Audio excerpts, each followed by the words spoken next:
Okay, so the first thing I would do before going into the room is I would check the order, which I have the order here for a nasogastric tube to insert right now.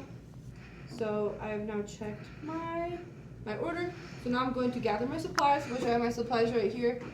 And so we'll go into the room now, and I'll just bring them with me, and we'll take our table in and put it so it's close to us.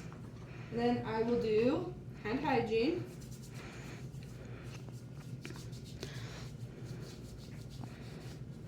And then if the curtain wasn't already pulled, then I would pull the curtain so we have privacy. Okay, and then now I will check for 2 patient identifiers. So I will check the name band here. I would ask the patient for their name and birthday, and I would check it with what my computer says to make sure that it's this right identification number, right name, and right birthday. So we've got the right patient here. And so that is great. So now I'm just gonna raise the bed up to a good working height.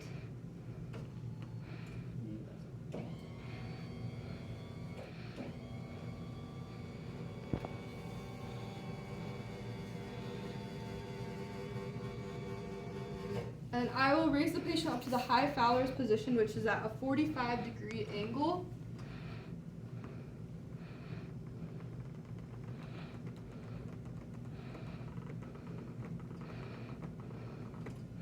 So we're at 45 degrees, and at this time before I would start, I would also explain to the patient what we'll be doing. So I'd explain that we're doing a nasogastric tube, explain why we're doing it, just the rationale with that. I would explain how it will probably be uncomfortable, and just explain how it works, how we're going to do it, ask if he has any questions, and if he had no questions, we'd thoroughly explain it, then we would move on. So what we're going to do first is we'll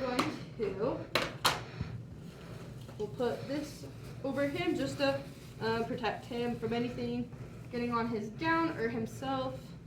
And then we're going to measure our nasogastric tube.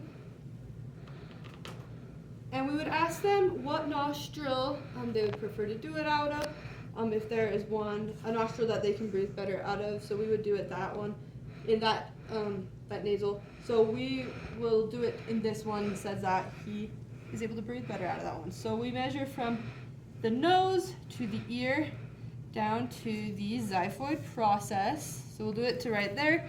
And with a marker, we're going to mark it.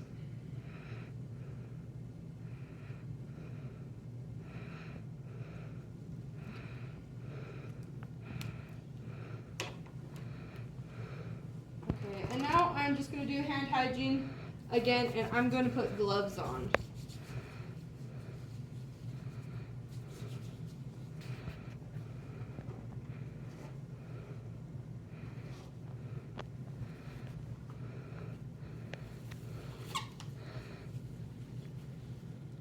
Alright, and I'll explain to the patient that once we put it in, once we get to the pharynx, once they start to feel like they need a gag, I'll ask them to tip their head forward, and I'll give them a glass of water that they can sip, and I'll insert while they drink the water, not while they breathe.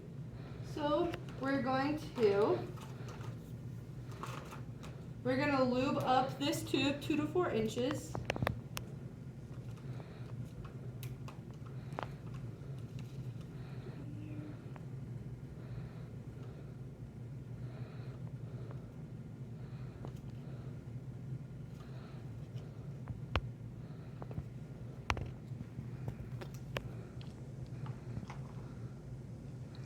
We'll get it. So we're now going to begin, and I'm going to ask him if he will just flex his head back into the pillow. So his head is flexed back there. We're going to start to insert it. We don't want to force it.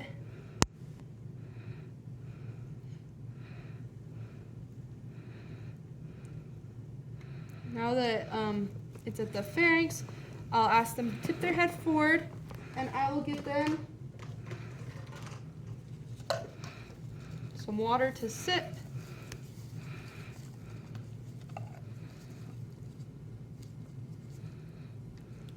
And And again, we'll insert when they are swallowing and not while they are breathing. And if anything was to start to happen, if they started to gag or have any bad reaction to it, we would stop immediately. We could get a flashlight, look to see if we see placement. If they can't begin to start to not be able to speak or cough or talk, we would discontinue and stop our procedure. But everything went good, so we are now going to get some tape, and it is you can see the blue, the mark of right where we need to be at. And I'm just gonna secure this. And now we will check for 2 ways to make sure the placement. So the first one, we would get an order from the doctor to do an x-ray to ensure placement.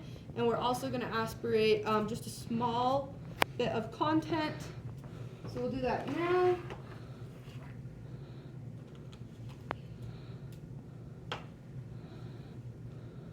Just get our supplies ready. Okay, so I'm just gonna hook here. Oh, that's okay. So we're just gonna hook on. We're just gonna aspirate a small bit. Okay, we just got a small amount. Take that off. Back up. And now we're gonna come over here. I'm just gonna put that content right into this cup. I'm going to measure the pH, put it there, and then I will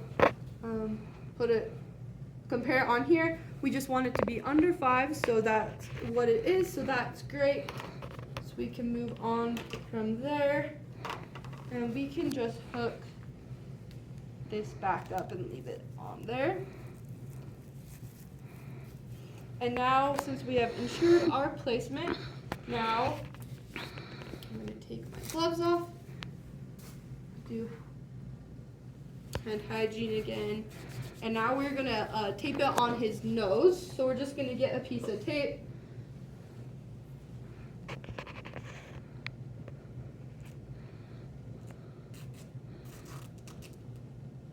Get about 4 inches, and we're going to split it into 2 on the first half of it. And then we will remove the tape from the cheek. And put it on the nose, and we would put like a skin prep on the nose. I want to make sure we don't apply it too tight to the nose. Just wrap it around.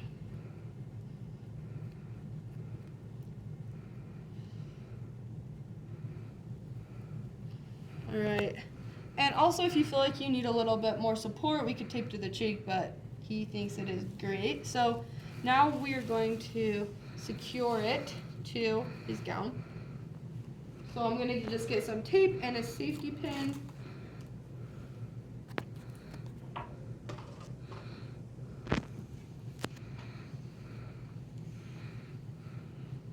And I'd have him turn his head the opposite way to ensure that we have enough. If it's okay, so we just get tape, safety pin.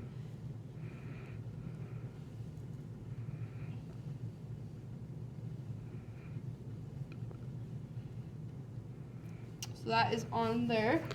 Good. And now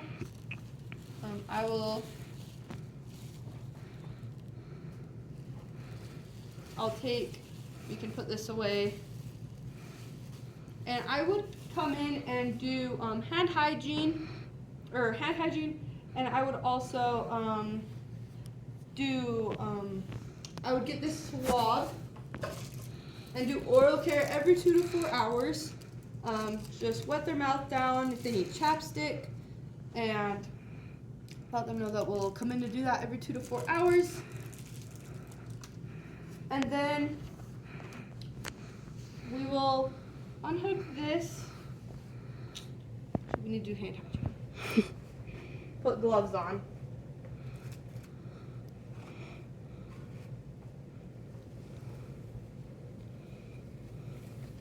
to remove the syringe.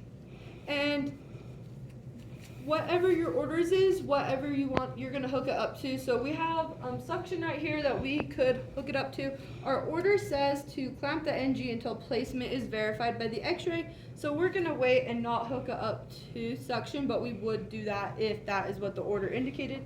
So we'll just remove this, put the vent back on and clamp it. And also, if this was a Salem sump, we would ensure that the vent was placed above the level of the chest. So, but that is not what we have here. So we are all done with that. So we will remove our gloves, do hand hygiene, and I'm gonna put them back down into a comfortable position. We put them into the lowest position. And make sure we can put them back a little bit if they need to.